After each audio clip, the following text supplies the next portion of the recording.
Bem-vindo à Biblioteca em Áudio. Eu sou Bruna Brasil e hoje vamos retirar da estante o conto O Capote, de Nikolai Gogol. Vamos à história? No ministério de... Não, é melhor não dizer seu nome.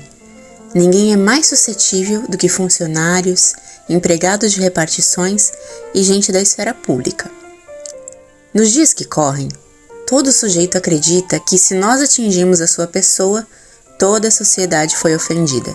Recentemente, é o que dizem, o chefe da polícia de não sei qual cidade produziu um informe no qual diz sem meias palavras que o respeito às leis se perdeu e que seu sagrado nome foi pronunciado em vão. Em apoio ao que afirma, juntou à petição uma volumosa obra romanceada na qual, a cada 10 páginas, surge um chefe de polícia não raro num estado de lamentável embriaguez. Assim, para evitar tais suscetibilidades, chamemos o ministério em questão simplesmente de um certo ministério. Logo, havia num certo ministério um funcionário. Tal funcionário não saía do costumeiro. Pequeno, raquítico, ruivo, tinha vista curta, a testa calva, rugas ao longo das bochechas e uma destas peles com uma tonalidade que chamaríamos de hemorroidosa. O que se pode fazer? A culpa é do clima de Petersburgo. Quanto ao grau, pois entre nós é sempre por essa indicação que se deve começar, é o eterno conselheiro titular do qual zombaram amplamente um grande número de escritores, daqueles que têm o louvável hábito de se fixar em sujeitos que são incapazes de mostrar os caninos. Ele se chamava Bashmatkin, nome que se origina, como é fácil ver, de Bashmak, sapato. Ignora-se, no entanto, como se produziu a derivação. O pai, o avô, o próprio cunhado e todos os parentes de Bashmatkin, sem exceção, usavam botas que recebiam novas solas a cada 2 ou 3 anos. Seu prenome era Akakevich. Meus leitores talvez achem este nome extravagante e rebuscado. Posso garantir que não se trata disso e que certas circunstâncias não me permitem lhe dar um outro. Eis como as coisas se deram. Akakevich nasceu ao anoitecer do dia 23 de março. Se estou bem lembrado. Sua pobre mãe, uma esposa de um funcionário muito estimado sob todos os aspectos, como era sua obrigação, mandou batizá-lo. Ela ainda estava de resguardo em seu leito, tendo à sua direita o padrinho Ivan Ivanovich Yeroshkin, um homem excelente, chefe do escritório do Senado, e a madrinha Irene Semyonovna Bialobreshkov, mulher de um oficial de polícia dotada de raras virtudes. Foram submetidos 3 nomes à escolha do parturiente: Mokia, Sozhi e Kozdazad, o mártir. Que raios de nomes? Disse ela. Não quero nenhum destes. Para agradá-la, o almanaque foi aberto em outra página e 3 novos nomes foram sugeridos: Trifle, Dulas e Barachize. É de fato um castigo de Deus, resmungou a boa senhora. Nada de nomes impossíveis, jamais encontrei nomes parecidos com estes.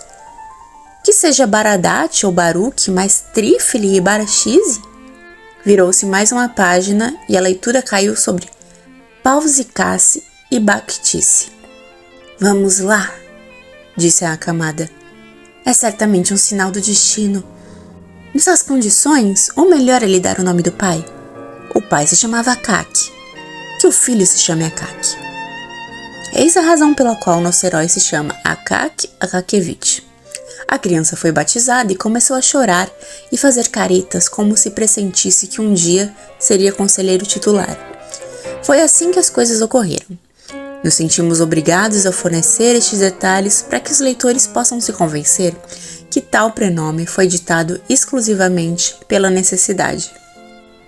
Ninguém lembrava em que época Akakevich havia ingressado no ministério e quem o havia recomendado. Por mais que mudassem os diretores, os chefes de divisão, os chefes de serviços e todos os demais, eles o encontravam sempre no mesmo lugar, na mesma atitude, ocupado com a mesma tarefa expedicionária, se bem que na sequência tenham sido levados a concluir que ele viera ao mundo usando uniforme e com a cabeça raspada. Ninguém lhe votava qualquer consideração.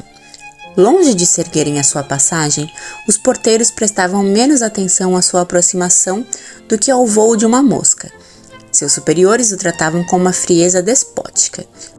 O primeiro subchefe que aparecia lhe atirava as papeladas diante de seu nariz, sem nem mesmo ter o trabalho de dizer: "Faça o favor de copiar isto", ou "Eis aí um processinho da melhor qualidade", como é uso entre burocratas de boa educação. Sem lançar um só olhar para a pessoa que lhe impunha este trabalho, sem se preocupar se ela tinha o direito de fazê-lo, a Akakievich olhava por alguns momentos para o documento e em seguida se preparava para copiá-lo. Seus jovens colegas gastavam com ele o arsenal de gozações correntes no escritório. Contavam em sua presença toda espécie de historietas inventadas a seu respeito. Insinuavam que ele aturava os maus tratos de sua locatária, uma velha mulher de 62 anos, e perguntavam quando iria se casar com ela. Jogavam um papel picotado sobre sua cabeça. "Uma precipitação de neve", exclamavam. Mas a Akakievich permanecia impassível. Era como se ninguém estivesse à sua frente. Ele não permitia que o distraíssem de suas tarefas e todas essas provocações não o faziam cometer sequer um erro. Se a gozação ultrapassava os limites, se alguém cutucava seu cotovelo ou o arrancava de suas obrigações, ele se contentava em dizer: "Deixem-me. O que eu fiz para vocês?" Havia algo de estranho nessas palavras. Ele as pronunciava num tom de tal forma miserável que um jovem, que ingressara recentemente no ministério e que acreditara ser uma boa coisa imitar seus colegas ridicularizando o pobre homem, parou de repente como se tivesse sido golpeado no coração. Desde então, o mundo tomou a seus olhos um novo aspecto. Uma força sobrenatural pareceu desviá-lo de seus camaradas, os quais ele tomara de início por pessoas bem educadas. E por muito tempo, durante momentos de alegria, ele revia o pequeno funcionário de cabeça calva e escutava suas palavras cortantes. "Deixe-me. O que fiz para vocês?" E nessas palavras cortantes sentia ecoarem outras palavras. "Eu sou teu irmão." Assim, o jovem infeliz cobria seu rosto e mais de uma vez no curso de sua existência, ele arrepiou-se vendo o quanto o homem acumula em si desumanidade, ao constatar que grosseira ferocidade se esconde por debaixo das maneiras polidas, mesmo, ó meu Deus, entre aqueles que o mundo considera pessoas honestas. Dificilmente encontraríamos um funcionário tão profundamente dedicado a seu trabalho quanto Akakievich. Ele se entregava com todo zelo. Não, isso seria pouco. A ele se entregava com todo amor. Essa eternal transcrição lhe parecia um mundo sempre atraente, sempre diverso, sempre novo. O prazer que extraía desta atividade se refletia em seus traços.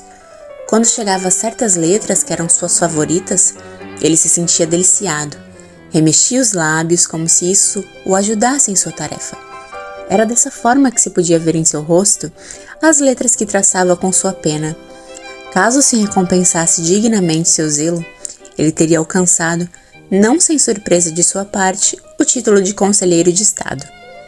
Mas ele não havia nunca obtido, para falarmos como aqueles seus colegas gozadores, mais do que um zero bem redondo e hemorroidas no rabo. Entretanto, seria ir longe demais imaginar que jamais demonstravam por ele alguma consideração. Desejoso de recompensá-lo por seus inestimáveis serviços, um bravo diretor confiou-lhe um belo dia uma tarefa mais importante do que as cópias habituais. Tratava-se de extrair de um relatório completamente no ponto uma exposição destinada a outra administração. O trabalho consistiria na troca do título geral e na mudança de alguns verbos da primeira para a terceira pessoa. Este trabalho pareceu tão árduo a Akakievich que o infeliz, coberto de suor, esfregou a própria cabeça e terminou por declarar: "Não, decididamente, dê-me alguma coisa para copiar." Desde então, foi deixado com suas cópias, fora das quais nada parecia existir para ele. Nem de sua aparência ele costumava cuidar. O paletó de seu uniforme passara do verde ao ruivo farinhoso.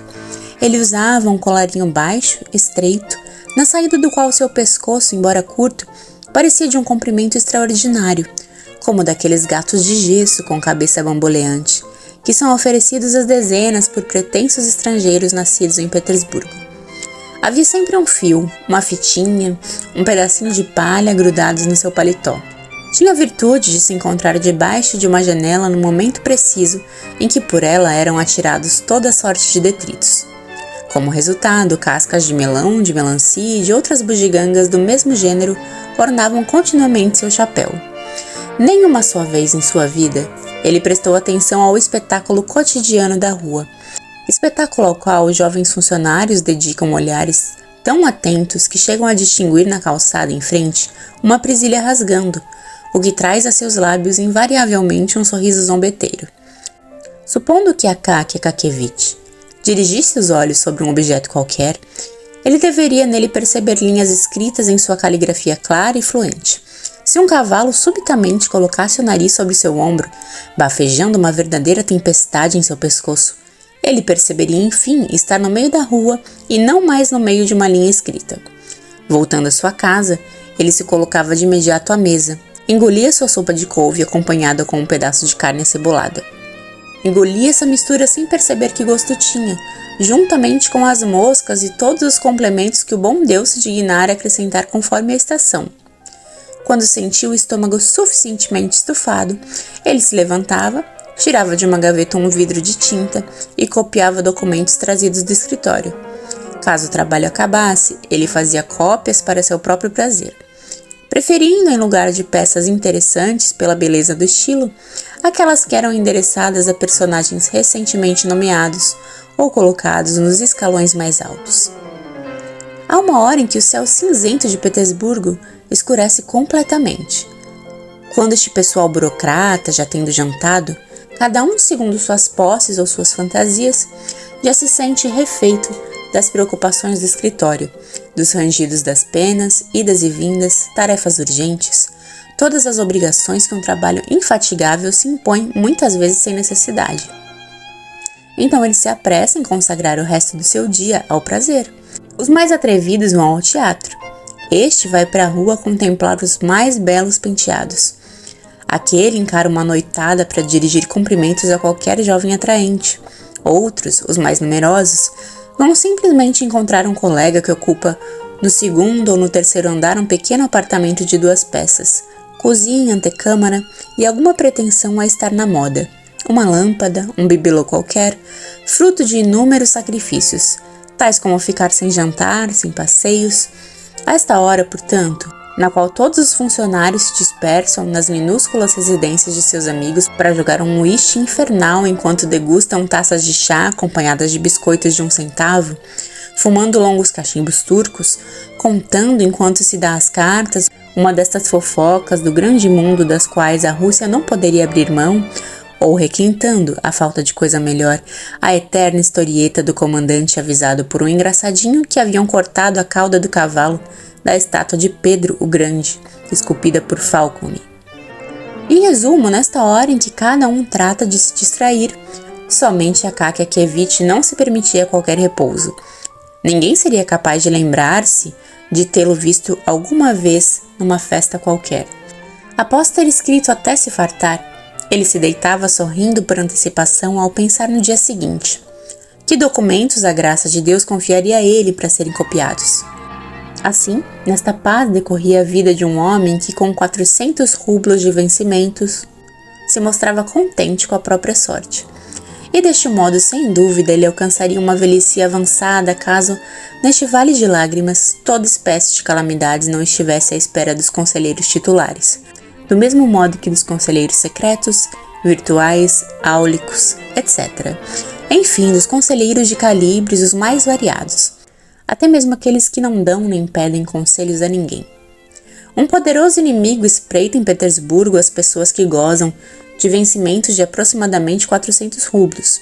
Este inimigo é nosso clima setentrional, que no entanto tem a fama de ser muito saudável.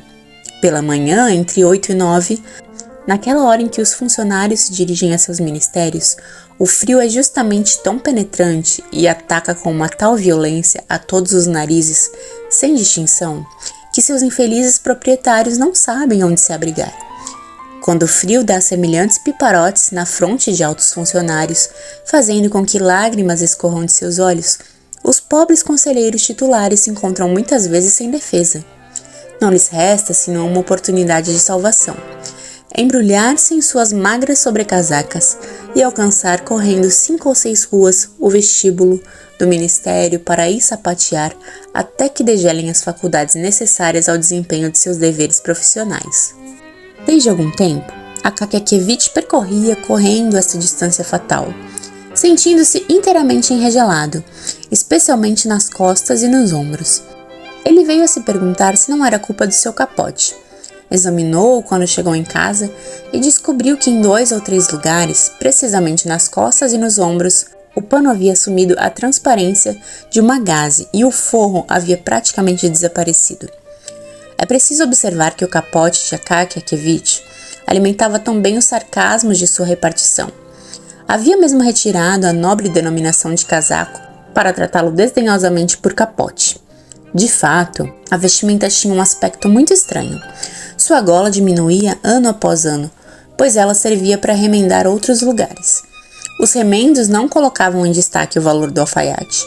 O conjunto era pesado e bastante feio. Akakievich compreendeu que deveria levar seu casaco ao alfaiate Petrovich, que trabalhava em casa no 3º andar de uma escada de serviço que, apesar de um olho vesgo e um rosto delgado, reparava muito habilmente as vestimentas e as calças dos uniformes, mesmo as roupas civis, sob condição, bem entendido, que ele estivesse em jejum e não tivesse também outra fantasia na cabeça. Claro, seria aconselhável não nos entendermos muito a respeito deste alfaiate, mas como se tem o costume nos romances de não deixar à sombra nenhum traço dos personagens, vamos a ele. Ele só se tornou Petrovich depois de sua alforria, quando deu para se embriagar, de início no transcorrer das grandes festas, depois em todas aquelas que são marcadas no calendário por uma cruz. Sob este aspecto, ele observava fielmente os costumes ancestrais e, em suas disputas com sua nobre esposa, tratava esta seja de mundana, seja de alemã. E já que fizemos alusão a esta pessoa, é bom que digamos também aqui 2 palavras. Por infelicidade, não se sabia quase nada a seu respeito, salvo que era mulher de Petrovich e que ela usava uma touca no lugar de um chale. Não tinha qualquer intenção, pelo que parece, de vangloriar-se de ser bonita. Ao menos, apenas os soldados da guarda ali se dispunham a observá-la sob a touca. Mas fazendo isso, eles eriçavam seus bigodes e soltavam grunhidos que significavam muito. Subindo a escada de Petrovich, escada que é preciso lhe fazer essa justiça, estava inteiramente rebocada com detritos e águas engorduradas, totalmente infiltradas também deste odor espirituoso que fere os olhos e que se encontra, como ninguém ignora, em todas as escadas de serviço de Petersburgo.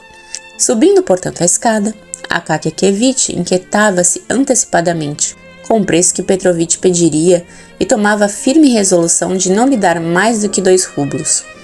A porta do alfaiate estava aberta, sua considerada esposa tendo, ao fritar não se sabe que tipo de peixe, deixado escapar uma fumaça tão espessa que não se distinguia nem mesmo as baratas.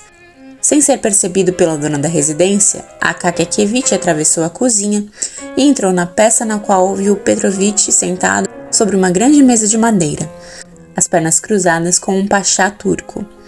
Seus pés estavam nus, segundo o costume dos alfaiates quando estão trabalhando, e o que saltava aos olhos era seu dedão, que Akakievich conhecia muito bem, e cuja unha deformada era grande e forte, como uma carapaça de tartaruga.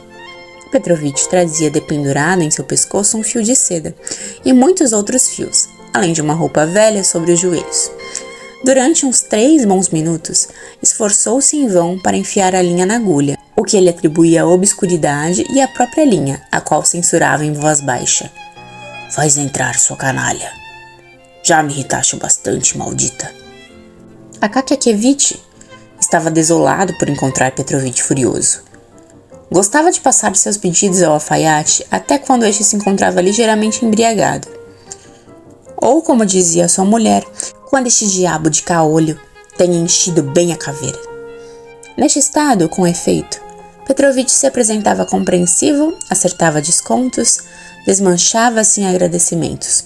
Sua mulher, é verdade, vinha em seguida choramingar junto aos fregueses, assegurando-lhes que o bêbado do seu marido lhes havia feito um preço verdadeiramente muito baixo, Só se ficava livre caso se concedessem acrescentar uma moeda de 10 kopecks. No momento, ao contrário, Petrovich parecia sóbrio e, consequentemente, ríspido, intratável, inclinado a exigir preços fabulosos. Akaky Akkievitch compreendeu-o de imediato e tentou se esquivar, mas era tarde. Petrovich já havia fixado nele seu único olho. Akaky Akkievitch disse mecanicamente: "Bom dia, Petrovich."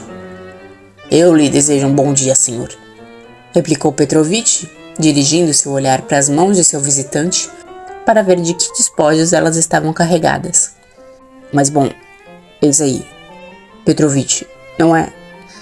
É preciso saber que Akaky Akkievitch se exprimiam mais das vezes por meio de advérbios, de preposições, ou seja, de partículas inteiramente desprovidas de sentido. Nas situações embaraçantes, ele não terminava suas frases e, muito frequentemente, depois de ter iniciado um discurso deste gênero, "É verdadeiramente de fato, não é?" ele parava bruscamente, acreditando ter dito tudo. "Que há?"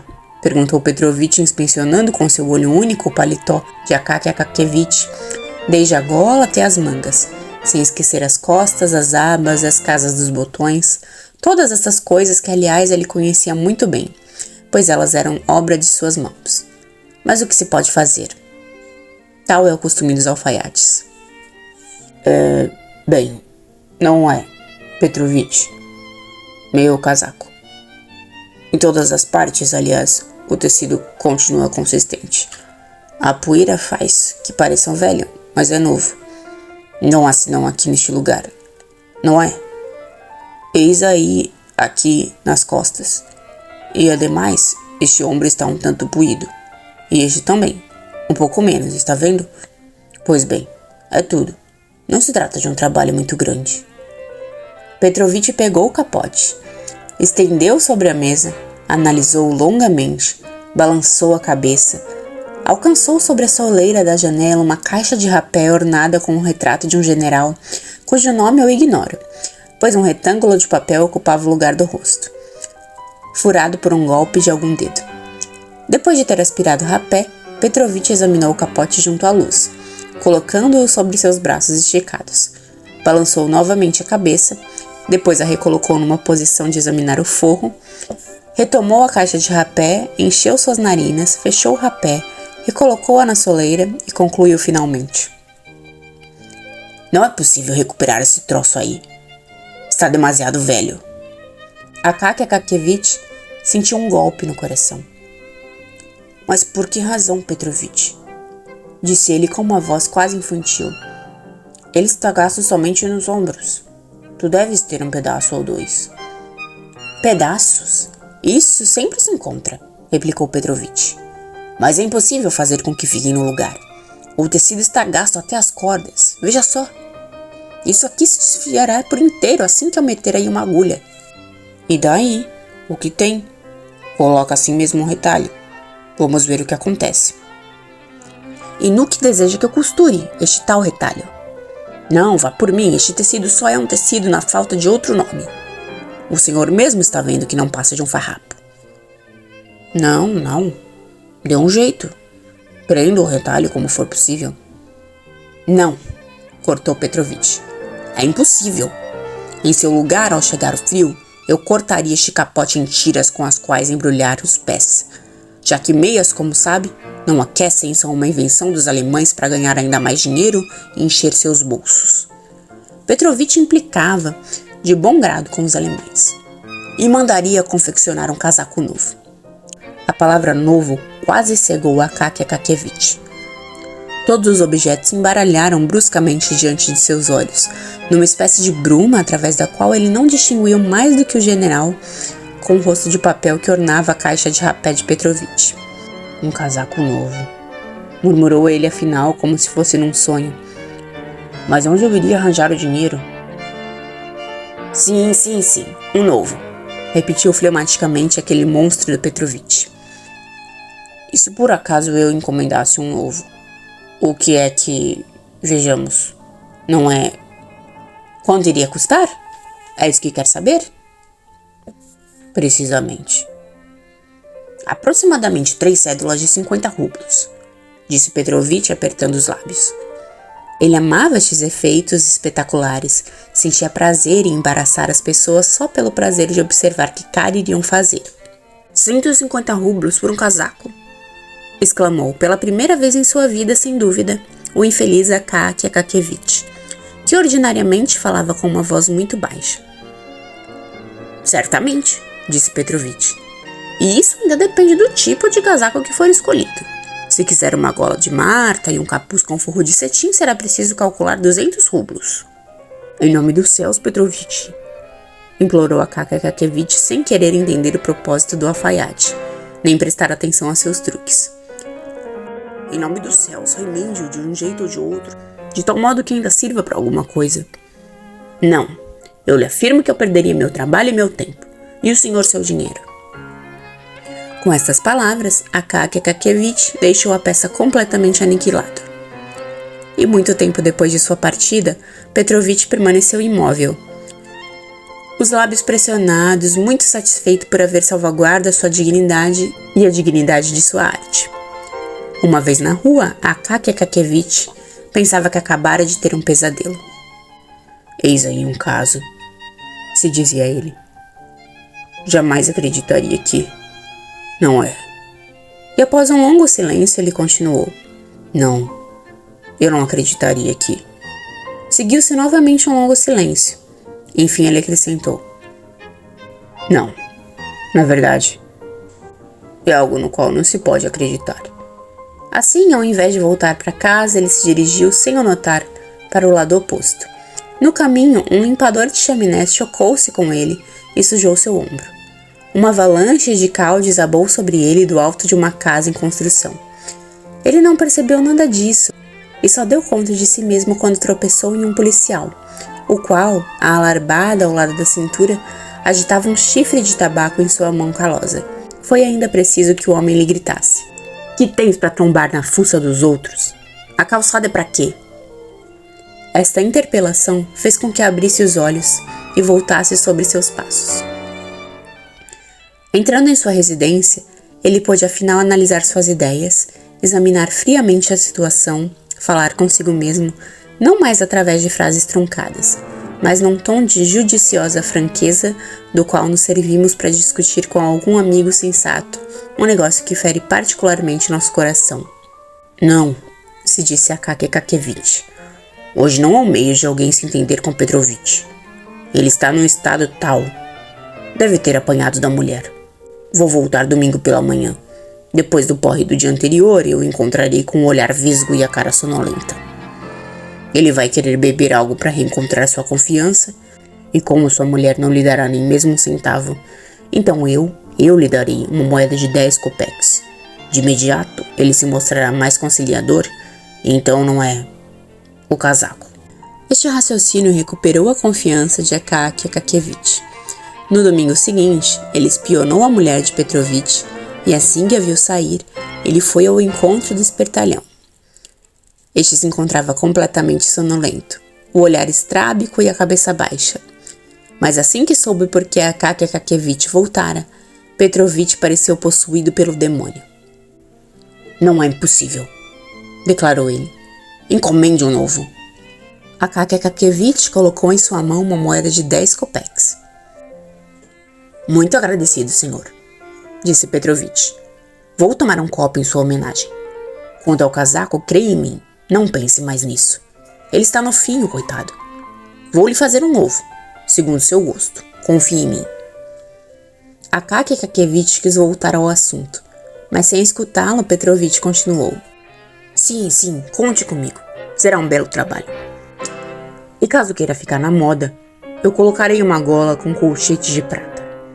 A partir de então, convencido de que não poderia passar sem um casaco novo, Akaky Akakiyevich sentiu sua coragem abandoná-lo. Onde encontrar o dinheiro necessário? Estava esperando uma gratificação para as festas, mas ela já estava antecipadamente destinada a outros fins. Precisava comprar uma calça, pagar o sapateiro por um velho remendo, encomendar 3 camisas e 2 pares dessas peças íntimas cujos nomes seria inconveniente colocar em letras de forma. Em resumo, A Akaky Akakiyevich já havia destinado todo este dinheiro e mesmo se o diretor se dignasse a elevar a soma para 45 ou digamos 50 rublos, não restaria quase nada.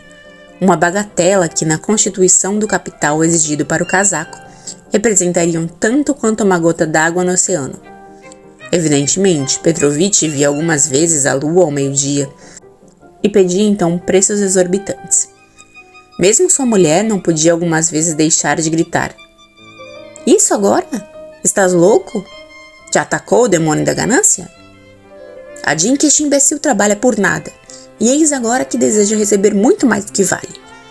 Akaky Akakiyevich estava certo de que Petrovich se contentaria com 80 rublos, mas a questão era saber onde encontrá-los. A rigor, sabia onde encontrar a metade, talvez um pouco mais. Quanto ao resto, indiquemos ao leitor de início a origem desta metade. A cada rublo que gastava, Akaky Akakiyevich tinha o costume de guardar meio kopek, depositando-o numa fenda aberta na tampa de um cofrezinho fechado com chave. A cada 6 meses, ele fazia a conta das moedas de cobre e as substituía por moedas de prata. Ao final de muitos anos, ele chegou desta forma a acumular mais de 40 rublos de economias. Assim, a metade da soma estava à sua disposição. Restava a outra metade. Onde encontrar estes 40 rublos que faltavam? De tanto pensar, a Akaky Akakiyevich resolveu reduzir suas despesas ao menos ao longo de um ano. Desde então, ele não tomou mais chá à noite e não acendeu mais a vela, levando seu trabalho, quando havia necessidade, para ser feito no quarto da proprietária. Na rua, passou a andar na ponta dos pés para preservar as solas dos sapatos. Só raramente recorria aos serviços da lavadeira, evitando usar suas roupas brancas, que ele substituía tão logo entrava em casa por um velho roupão de fustão, que não fora poupado pelo tempo. Na verdade, tais restrições lhe pareceram de início muito duras, mas acostumou-se a elas aos poucos e terminou num belo dia por passar sem a ceia. Como ele sonhava sem parar com seu futuro casaco, este sonho foi para ele um alimento suficiente, embora imaterial. Mais ainda, sua própria existência ganhou em importância. Sentia a seu lado como que a presença de um outro ser, algo como uma companhia amável que houvesse consentido em percorrer com ele os caminhos da vida. E tal companhia não era outra senão a bela Peliça nova, acolchoada com um pesado forro. Ele se tornou mais vivo e mais firme de caráter, tão logo fixou para si uma meta de vida. A dúvida, a indecisão, todos os traços hesitantes e imprecisos desapareceram de seu rosto e de seus atos. Uma chama ardia algumas vezes em seus olhos. Os pensamentos mais audaciosos tomavam conta por vezes de sua cabeça. Porque no final das contas não encomendava uma gola de Marta? Isso terminou por lhe provocar distrações. Um dia, enquanto copiava um documento, quase chegou a cometer um erro, mas a tempo se benzeu e soltou um ufa de alívio. Ao menos uma vez por mês, ia ao encontro de Petrovich para falar com ele a respeito do casaco. Onde compraria um pano? Que tonalidade seria mais conveniente? Que preço? Depois de ter discutido estas graves questões, ele voltou para casa um pouquinho preocupado, mas sonhando com alegria que um belo dia o casaco se tornaria realidade. O caso tomou até mesmo um andamento mais rápido que ele esperava. Contra todas as expectativas, o chefe do pessoal lhe concedeu naquele ano 60 rublos de gratificação, ao invés dos 40 ou 45 rublos habituais. Teria o chefe do departamento de pessoal adivinhado que a Akaky Akakiyevich precisava encomendar um casaco? Ou será o caso de ver aí apenas um simples acaso? Não sei. O que é certo é que a Akaky Akakiyevich pôde dispor de um ganho extra inesperado de 20 rublos. Esta circunstância fez avançar em muitas coisas. Mais 2 ou 3 meses de privações e nosso homem se viu numa bela manhã de posse dos 80 rublos desejados. Seu coração, ordinariamente tão calmo, começou a bater descompassadamente. Já a partir daquele dia, ele fez, em companhia de Petrovich, um giro para as compras. Comprou-se, como seria natural, um pano de muito boa qualidade, no qual pensavam há cerca de um semestre, e do qual haviam de mês em mês se informado dos preços. Petrovich, aliás, disse que não se encontraria algo melhor. Para o forro, contentaram-se com um pano de algodão, mas de tão alta qualidade que sempre, segundo Petrovich, não perdia em nada para a seda e parecia até mesmo mais brilhante. e como a Marta custava realmente mais caro, contentaram-se com uma pele de gato, escolhendo a mais bela que havia na loja. De resto, vista de longe, parecia ser pele de Marta. A confecção do casaco não ocupou mais do que 2 semanas, e isso porque precisou ser acolchoado e costurado. Caso contrário, Petrovich o teria concluído mais cedo. Por isso Petrovich cobrou mais 12 rublos, mas não se podia pedir menos, pois tudo estava costurado em pespontos com fio de seda, sendo que Petrovich havia rematado cada costura com dentes de fustão. Foi em...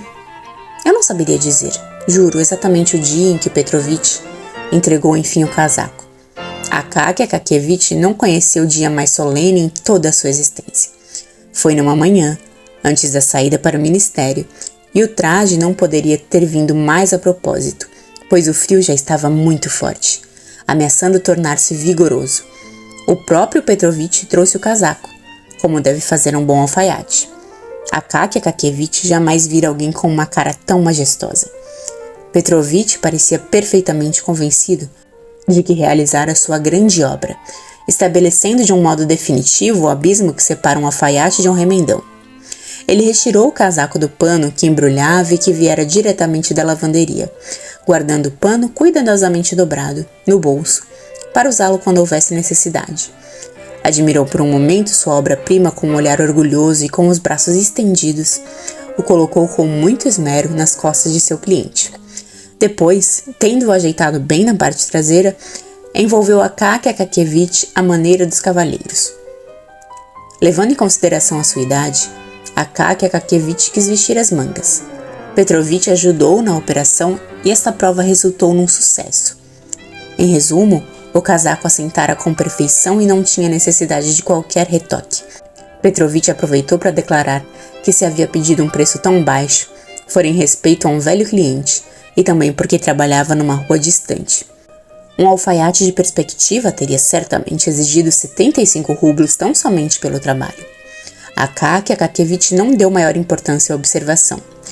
Tanto medo lhe causavam as somas astronômicas com as quais Petrovich costumava aturdir seus clientes. Pagou, agradeceu e partiu sem mais tardar para o ministério, vestido com seu novo casaco. Petrovich desceu as escadas em seguida e, uma vez lá fora, parou para contemplar de longe sua obra-prima.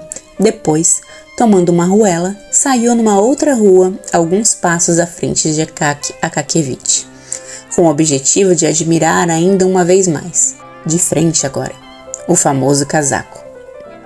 Enquanto isso, Akaky Akakiyevich caminhava tomado pelo mais intenso júbilo. A sensação continuada do casaco novo sobre seus ombros o mergulhava num devaneio que por diversas vezes arrancou dele pequenos sorrisos. E como não exultar diante do pensamento de que o casaco oferecia a dupla vantagem de cair bem e de mantê-lo aquecido? Ele chegou ao ministério antes que houvesse se dado conta do caminho percorrido. Retirou seu casaco no vestiário, examinou-o sob todos os ângulos e o entregou ao porteiro. Não sei de que modo se espalhou na repartição o alarido segundo o qual Akaky Akakiyevich tinha um novo casaco e que o capote havia findado sua existência. Todos acorreram em seguida ao vestiário para verificarem com os próprios olhos. Os cumprimentos começaram a chover sobre Akaky Akakiyevich, que os acolhia de início com sorrisos e depois com uma certa confusão. Quando, pressionando-o, seus colegas insistiram para que ele festejasse a estreia e desse ao menos uma festa em sua honra, Akaky Akakiyevich já não sabia a que santo se agarrar. Depois de muito ter procurado em vão uma desculpa plausível, ele tentou de um modo muito ingênuo persuadi-los de que o casaco não era novo. Vermelho de vergonha, tentou argumentar que se tratava ainda do mesmo e velho capote. Finalmente, um dos funcionários, um subchefe de escritório, se estou bem lembrado, desejoso sem dúvida de mostrar que ele não se sentia superior e não temia misturar-se com seus subordinados, tirou-o do embaraço ao declarar: "Pois bem, sou eu quem dará a festa no lugar de Akaky Akakiyevich. Convido a todos para que venham esta noite tomar chá em minha casa, pois hoje a festa também é minha." Não é necessário dizer que os senhores funcionários cumprimentaram sem tardar o subchefe e aceitaram seu convite com toda solicitude. Akaky Akakiyevich quis de início recusar, Mas na medida em que todos fizeram com que se sentisse envergonhado por sua indelicadeza, ele foi levado a ceder aos apelos. Por outro lado, refletindo a respeito, viu não sem prazer que aquilo lhe permitia desfilar mais uma vez em seu belo casaco novo, e desta vez sob as luzes. Para o pobre diabo, essa jornada foi na verdade uma festa solene. Voltou para casa todo radiante, tirou a roupa e dependurou cuidadosamente seu casaco na parede, sem esquecer de admirar ainda uma vez o tecido e o forro. Depois apanhou o velho capote esgarçado para compará-lo ao casaco. Olhando-o, não conseguiu evitar um sorriso. A diferença era na verdade muito grande.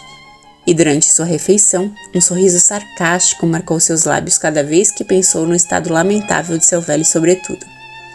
Após essa refeição tão alegre, ele negligenciou pela primeira vez seus trabalhos de cópia para se esticar em sua cama e fazer-se um pouco de sibarita até cair a noite. Então, sem mais demora, vestiu-se, jogou seu casaco sobre os ombros e saiu. Você acabou de ouvir a primeira parte do audiolivro O Capote. Para não perder o final dessa história, se inscreva no canal e ative o sininho das notificações. E se você gostou desse vídeo, não deixe de curtir e de comentar que outras histórias gostaria de ver narradas aqui no canal. Te espero na parte final.